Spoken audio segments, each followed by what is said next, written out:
Hi everyone! Kumusta kayo? And welcome back again sa aking YouTube channel. For today's video, isi-share ko sa inyo na nagkaroon uli ako ng severe fungal acne. Kung matatandaan ninyo, last December ay na-share ko sa inyo na nagkaroon ako ng severe fungal acne dito at nagawan ko yan ng video dito sa ating YouTube channel. At nitong April, nung nagbakasyon ako sa Romblon, grabe, bumalik uli yung aking severe fungal acne. At sobrang lala niya talaga guys kasi hindi ko nadala yung gamot ko at hindi ako nakapag-apply during my vacation sa Romblon. Lahat ng mga products na ginagamit ko ay isi-share ko sa inyo on this video. Kaya naman kung hindi ka pa nakasubscribe sa ating YouTube channel, make sure na mag-subscribe sa aking YouTube channel at i-click yung katabing bell notification para updated ka sa mga bagong video na aking ina-upload. Last December, nagkaroon ako ng severe fungal acne, as in malalang severe fungal acne na nandyan sa inyong screen. Ganyan siya kalala guys, as in mamasa-masa siya, mahapde, mamula-mula siya, lalo na pag natatapatan siya ng araw. Hindi ko alam kung ano yung gagawin ko dahil sobrang kati niya. Tiniis ko yan ng almost 2 months at noong February ay saka ko na-discover etong products na to at eto talaga yung number 1 na nakaalis ng severe fungal acne ko. Ang tinitukoy ko ay ang azelaic acid na merong 20%. Sana nakikita nyo, ayan siya guys. So, ito yung nakawala ng severe fungal acne ko nung February. At kung matatandaan ninyo, marami na akong in-upload ng mga video dito sa aking YouTube channel na gumagamit ako ng tretinoin. Yes, tretinoin is one of the best skincare product na meron tayo dito sa market. Ang problema lang, hindi niya kayang solusyonan yung severe fungal acne ko, kaya in-stop ko siya nung December. At sumubok ako ng ibang skincare product at eto nga yung na-discover ko, ang azelaic acid na 20%. At aside from this, ay gumamit din ako ng Dr. Althea na moisturizer. Nakadalawang tube ata ako noon, or nakadalawang tube or tab, or ano ba tawag doon. Basta nakadalawang bili ako noon at okay naman siya guys, pero hindi niya kaya talagang mawala o hindi niya kayang maalis yung severe fungal acne ko, kundi eto lang talaga yung nakaalis. Aside here, ay gumamit din ako ng azelaic acid na 12%. Eto, cream or parang medyo liquid yung kanyang laman. Eto naman is heavy cream or yung matigas na cream na medyo, alam niyo, malagkit na cream ang kanyang texture, pero okay na okay siya. Ang problema lang dito guys is sobrang may kamahalan siya, nasa 900 pesos. Etong ganito kalaki na to. Pero I promise to you na pag meron kayong severe fungal acne, mawawala yan within a week. Basta continuous at tuloy-tuloy lang yung paggamit ninyo netong Skinor na azelaic acid. Nung nawala siya nung February, March, nawala siya during this period na ginagamit ko. Nakadalawa ata ako neto noon at ito is pangatlo na. Nawala siya. Nung nagbakasyon ako sa Romblon, bumalik siya kasi hindi ko nadala to, hindi ako nakapag-apply.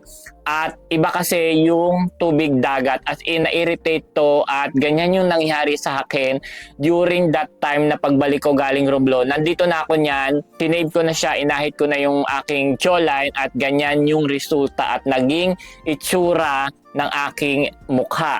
Gumamit uli ako neto at in fairness naman is nawala siya within a week. Hindi lang ako nakapag-upload o hindi lang ako nakapag-film ng video. Tapos, humanap ako ng mas mura na mas alternative kaysa dito kasi sobrang mahal nga neto is eto nga yung nagamit ko or eto yung aking na-discover. Nasa 100 plus lang ata to or 149 pesos ang isa. Malaki na siya, 20 grams. Magagamit mo na to within 1 month. Depende pa rin sa paggamit mo. At para patunayan sa inyo na ginamit ko na talaga siya, ayan siya. Eto yung naubos ko. Kakaubos lang neto nung nakaraang araw. Nung medyo nawala na yung aking severe fungal acne, saka ako bumalik sa tretinoin. Para sa akin, mas marami at mas malaki ang benefits ng paggamit ng tretinoin at kaya lang itong tretinoin ko guys is no brand siya. Ayan, sana nakikita ninyo. Ayan, no brand etong ating tretinoin at ang kanyang kulay ay kulay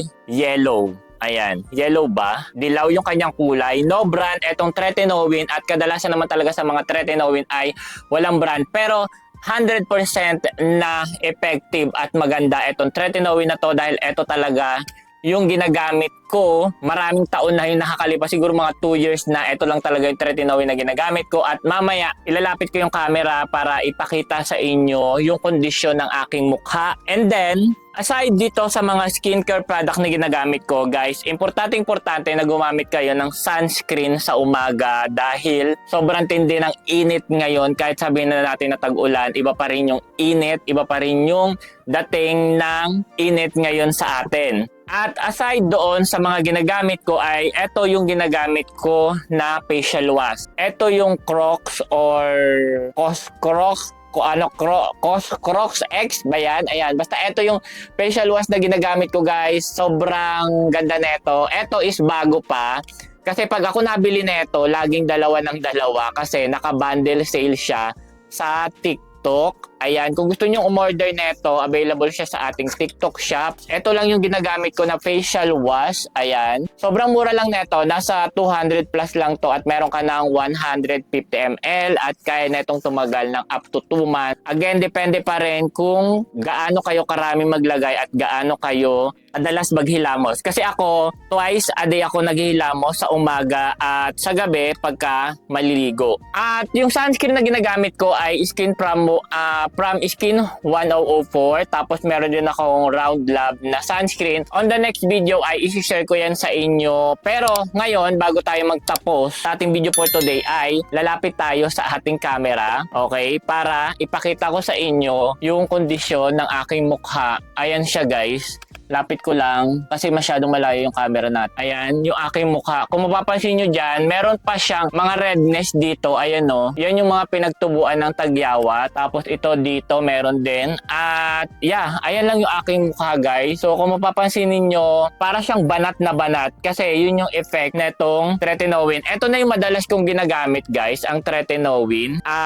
Etong azelaic acid, bihira ko na lang siyang gamitin. Siguro mga 3 times a day ko siya ginagamit. But etong tretinoin is every day or every night ko siyang ginagamit. Kung medyo nag-aalangan kayo sa paggamit ng tretinoin, ay advise na magpag-consult kayo sa dermatologist. Kasi ako, nag-experiment lang ako before during the pandemic. Talaga naghanap ako ng ibang alternative na skincare product kasi ayoko ng every week, every month is pabago-bago ng ginagamit. At yeah, nag-stick lang talaga or nagpumirme ako dito sa tretinoin na to. Marami na akong ginawang video regarding dito sa product na to at naipakita ko na rin. Naipakita ko sa mga videos ko yung mga lalagyan ng aking tretinoin. Hanapin nyo na lang dyan o ilalagay ko sa aking description box sa baba dito sa video na to para ipakita sa inyo na talagang super effective etong tretinoin na to. At grabe yung compliment na na-receive ko sa mga katrabaho ko pag nakikita nila yung mukha ko kasi okay na okay daw yung kondisyon ng aking mukha at huwag na daw ako magpalit kung ano yung ginagamit ko. And by the way, guys, gusto ko na rin ibahagi sa inyo na magpo-40 na po ako this coming August at sabi nga nila is hindi daw halata, kalbo lang ako, or meaning to say that is wala akong buhok. So yun lang, guys,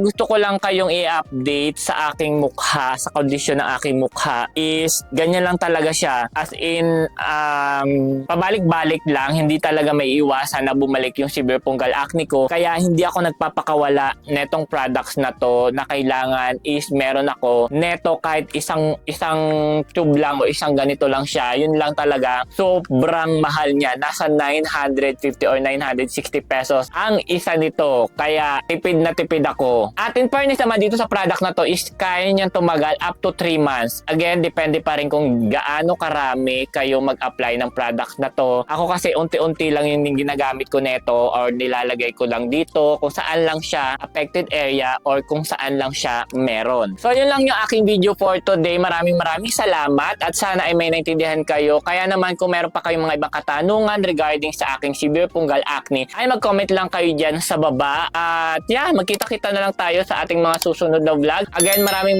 salamat po and yeah, see you on the next vlog, guys. Bye!